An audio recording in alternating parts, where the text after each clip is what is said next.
Dag sê, jy luister na 'n sak vol stories.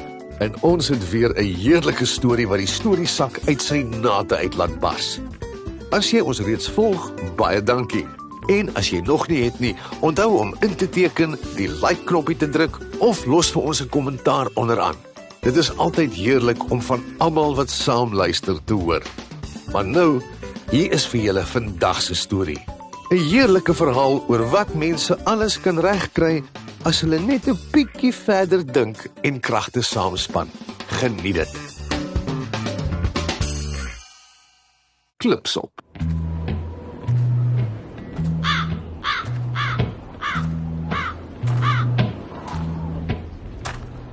Op 'n dag het 'n reisiger moeg en gehavend na die lang pad in 'n klein dorpie aangekom. Dit was moeilike tye en die mense van die dorp was nie baie vriendelik of gasvry teenoor vreemdelinge nie. Ook nie eers teenoor mekaar nie, om die waarheid te sê. Hulle het die vreemdeling agterdogtig van agter toe deure en vensters bekyk. Moet asseblief nie bang wees nie, roep hy deur die leestrate. Ek is net 'n eenvoudige reisiger op soek na 'n warm maaltyd en 'n plek om te slaap.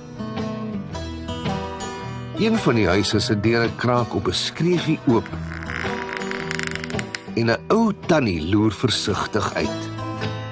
Jy gaan niks hier kry nie, vreemdeling. Ons het geen kos nie. Ons is swak en ons kinders is honger. As ek jy was, sou ek maar net aanbeweeg. O, nee. Ek sal nie daaraan dink om julle vir iets te vra nie. Ek het alles wat ek nodig het vir 'n maaltyd. Ek het gedink ek gaan 'n bietjie klipsop maak.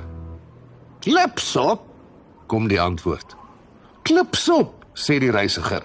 En ek deel dit graag met julle almal. Hy haal 'n groot ysterpot uit sy bagasie, maak dit vol water en in 'n japtrap het hy dit op 'n vuurtjie. Terwyl hy wag vir die water om te kook, maak hy sy rugsak oop. Hy haal 'n paar bakke en 'n opskeplepel uit. En toe steek hy sy hand diep in die rugsak en haal met 'n groot dramatiese gebaar iets uit. Dit is 'n doodgewone klip.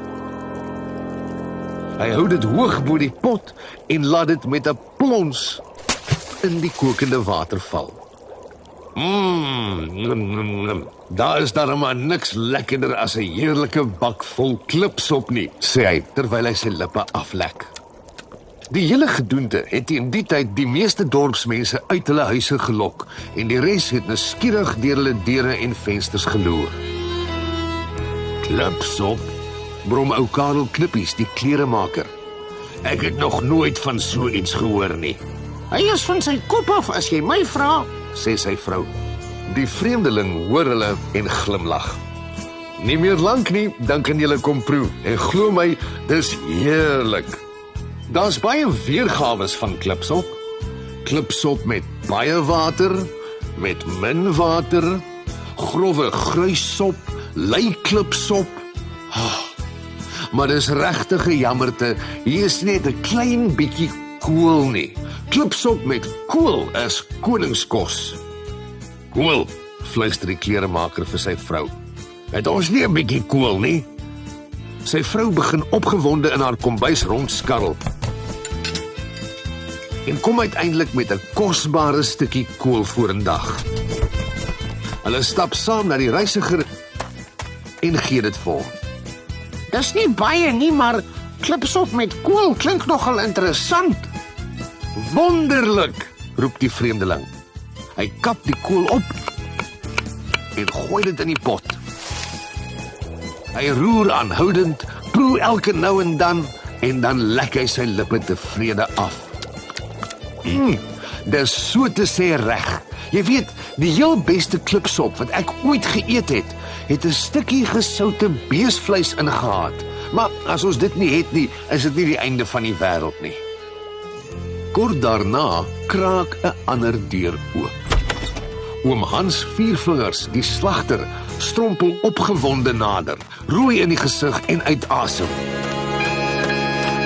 Ek het gesoek en ek het waaragtig vir jou 'n stukkie beesvleis, sê hy, en gee vir die reisiger 'n klein pakkie. Dis nou nie baie nie, maar dit sal goed werk in daardie pot. Wonderlik, sê die reisiger. Elke bietjie help in klipsop. Die vleis gaan in. Oom Hans staan saam met Karel Knippies en sy vrou met groot hongeroë en staar na die pot. Skielik gaan nog 'n deur oop. Ek het dalk iewers 'n paar aardappels, roep iemand. En nog een. Wat van wortels, oom? Miskien 'n paar sampioene, my broeder. Wel, ek is seker ek het vir jou 'n ei of twee, Sena. En ek dink ek het iewers 'n bos seldery. 'n Hele skare begin om die vuur saamdrom, elkeen met 'n klein handjievol iets. In 'n oogwink bring ieder en elk in die dorp iets uit hulle tuine of spense om die sop nog lekkerder te maak, en alles gaan in die pot in. Almal staan opgewonde en wag. Mense lag en gesels, vertel grappies en iemand begin selfs musiek speel. Dis die meeste pret wat ek in jare gehad het, roep die ou tannie wat eerste met die vreemdeling gepraat het. Teen die tyd het die sop al te heerlik geruik.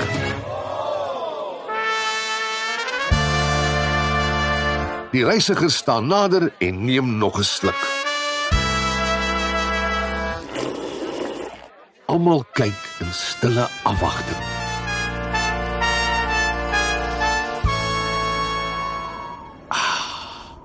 Dis reg, roep hy uit. En begin lepels vol in die bakkie skep en uitdeel. Gedoogie waag, dit is heerlik. Dit is uitstekend. Wonderlik. Dit smaak nou vorentoe. Almal bedank die reisiger vir die heerlike klipsop. Die burgemeester stap na hom toe en sê: Ons het nie veel geld nie, maar ons sal graag jou towerklip wil koop.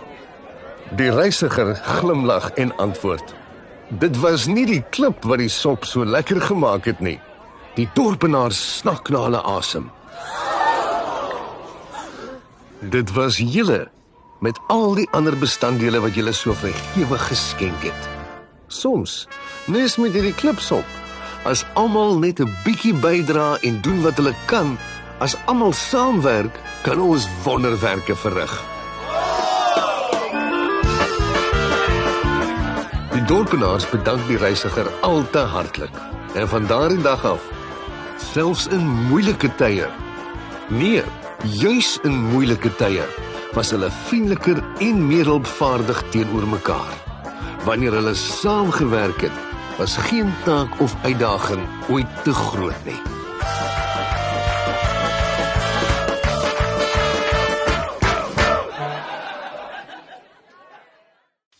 Wil jy nou meer? Is dit nie net 'n lekker storie nie? Almal kon toe al die tyd help om dit vir almal beter te maak, maar hulle het net iemand nodig gehad om hulle te leer hoe. Dink jy ook so? Of is daar dalk nog 'n ander les in die storie? Stuur sommer vir ons 'n stemboodskap oor wat jy dink die les is na sakvolstories@gmail.com.